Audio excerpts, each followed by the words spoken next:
안녕하세요. 오늘은 우리가 반드시 알고 있어야 할 노인인권과 노인학대에 대하여 알아보겠습니다.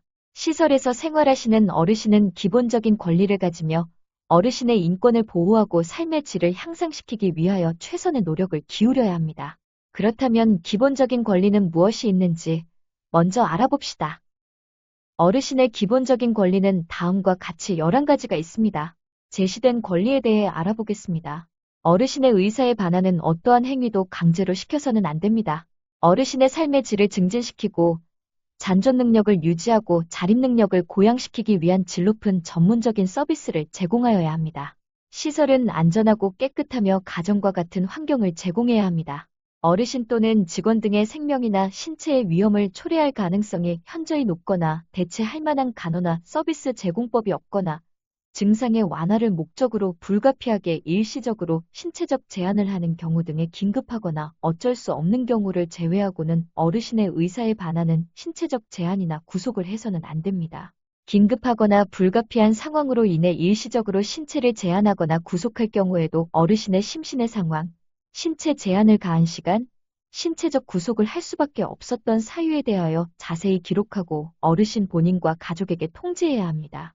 어르신의 사생활을 보장하고 직무 수행 과정에서 얻은 비밀을 철저히 지켜야 하며 질병과 치료, 통신, 가족 등과 같은 어르신의 사생활에 관한 정보나 기록을 사전동의 없이 공개해서는 안 됩니다. 다만 인지 능력이 제한된 어르신의 경우에는 가족 등 관계자의 동의를 받은 후 어르신의 서비스 증진을 위한 전문적인 목적에 한하여 정보를 공개할 수 있습니다. 어르신은 자유롭게 전화를 이용할 수 있고 우편물을 발송할 수 있어야 하며 어르신의 우편물을 개봉하지 않는 등 개인적 통신의 권리를 최대한 보장해드려야 합니다. 어르신의 정치적 이념과 종교적 신념을 존중하고 투표 등의 정치적 권리 행사와 종교 행사 참여 등의 활동에 부당한 영향력을 행사해서는 안 됩니다. 어르신 개인 소유의 재산과 소유물은 갖거나 이용할 권리를 최대한 보장하고 이를 스스로 관리할 수 있는 권리를 보장해야 합니다.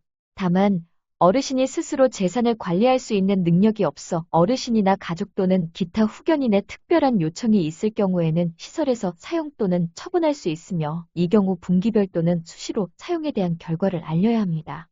어르신이나 가족에 의해 제기된 불평을 즉각적으로 해결하기 위한 조치를 취해야 합니다. 또한 어르신이나 가족이 불평을 제기했다는 이유만으로 어르신에게 차별적 처우나 불이익을 주어서도 안 됩니다. 시설 내 자발적 모임이나 다른 어르신과 사귀고 의사소통할 수 있는 권리를 보장해야 합니다. 다른 어르신의 권리를 침해하지 않는 범위 내에서 자신의 의사에 따라 시설 내부의 다양한 서비스, 여가, 문화 활동에 참여할 수 있는 기회를 드려야 합니다. 어르신이 요구할 경우 건강 상태와 치료, 수발 등의 서비스에 관한 정보와 기록에 대한 접근을 허용해드려야 합니다. 어르신의 의식주, 보건의료 서비스, 여가 활용 등 개인의 삶에 영향을 미치는 모든 부분에서 자기결정권을 행사할 수 있도록 해야 합니다. 이제 어르신의 11가지 권리에 대해 알아보았으니 이러한 권리를 침해하는 노인학대가 무엇인지 알아봐야겠죠? 그렇다면 노인학대의 유형은 무엇이 있을까요? 신체적 학대, 정서적 학대, 성적 학대, 경제적 착취, 유기, 방임 등이 있습니다. 각 항목을 상세하게 알아봅시다. 신체적 학대는 물리적인 힘이나 도구를 이용하여 노인에게 신체적 혹은 정신적 손상, 고통, 장애 등을 유발시키는 행위를 말합니다. 시설에서 자주 발생하는 신체적 학대는 동의서 없이 신체 구속을 한 경우, 구속의 동의를 구하였더라도 기록의 의무를 다하지 않거나 지정되지 않은 도구를 사용하여 신체 구속을 하는 경우, 노인을 보호한다는 이유로 침대에서 내려오지 못하게 하는 경우 등이 있습니다. 정서적 학대는 비난, 모욕, 위협, 협박 등의 언어 및 비언어적 행위를 통하여 노인에게 정서적으로 고통을 주는 행위를 뜻합니다. 시설에서 자주 발생하는 정서적 학대는 시설 종사자가 큰 소리로 위협하거나 욕설을 하는 경우가 많습니다. 어르신이 비협조적으로 행동하여 서비스 제공이 지연되더라도 편하게 서비스를 받을 수 있도록 배려해드려야 합니다. 성적 학대는 성적 수치심 유발행위나 성폭력, 성희롱, 성추행, 강간 등 어르신의 의사에 반하여 강제적으로 행하는 모든 성적 행위를 뜻합니다. 시설에서 발생할 수 있는 성적 학대는 성폭력보다는 가림막을 사용하지 않은 채 기저귀를 교체하거나 목욕 케어 시 공개된 장소에서 옷을 갈아입게 하는 행위 등으로 수치심을 유발하는 경우가 많습니다. 경제적 학대는 노인의 의사에 반하여 재산 또는 권리를 빼앗아가는 행위로서 경제적 착취, 재산에 관한 법률 권리 위반, 경제적 권리와 관련된 의사결정에서의 통제 등을 하는 행위를 뜻합니다. 주로 시설에서 발생할 수 있는 경제적 학대는 입소 어르신의 귀중품을 임의로 팔아버리거나 무연고자의 통장을 시설 관계자가 관리하며 임의로 사용하여 쓰는 경우 등이 있습니다. 어르신이 직접 돈이나 통장 관리를 본인이 하실 수 있는 상황이라면 되도록 본인이 하도록 도와야 하며 스스로 관리가 어려울 경우 후견인 제도를 이용해 관리할 수 있도록 하는 것을 권장합니다. 방임은 부양 의무자가 책임이나 의무를 의도적, 비의도적으로 거부, 불이행 혹은 포기하여 노인의 의식주와 의료를 적절하게 제공하지 않는 행위를 뜻합니다.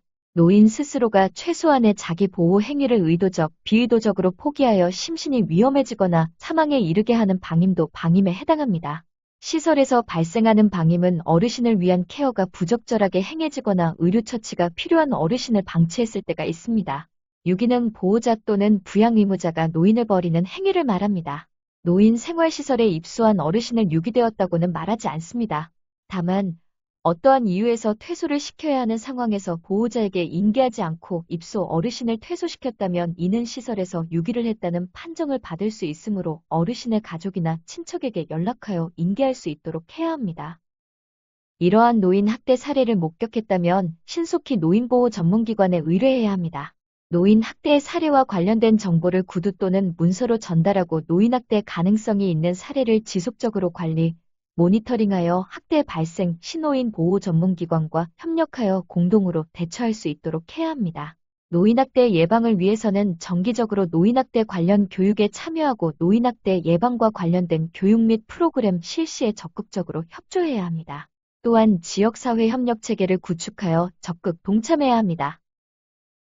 노인학대 신고 방법은 전화, 방문, 서신, 온라인으로 가능합니다. 노인학대 신고 전화는 1577-1389로 신고할 수 있으며 112, 129, 110으로도 신고가 가능합니다.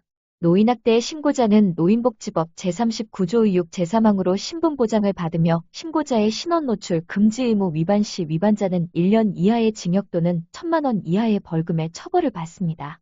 또한 학대 노인의 보호와 관련된 내용은 비밀이 보장되므로 안심하고 노인학대를 신고합시다.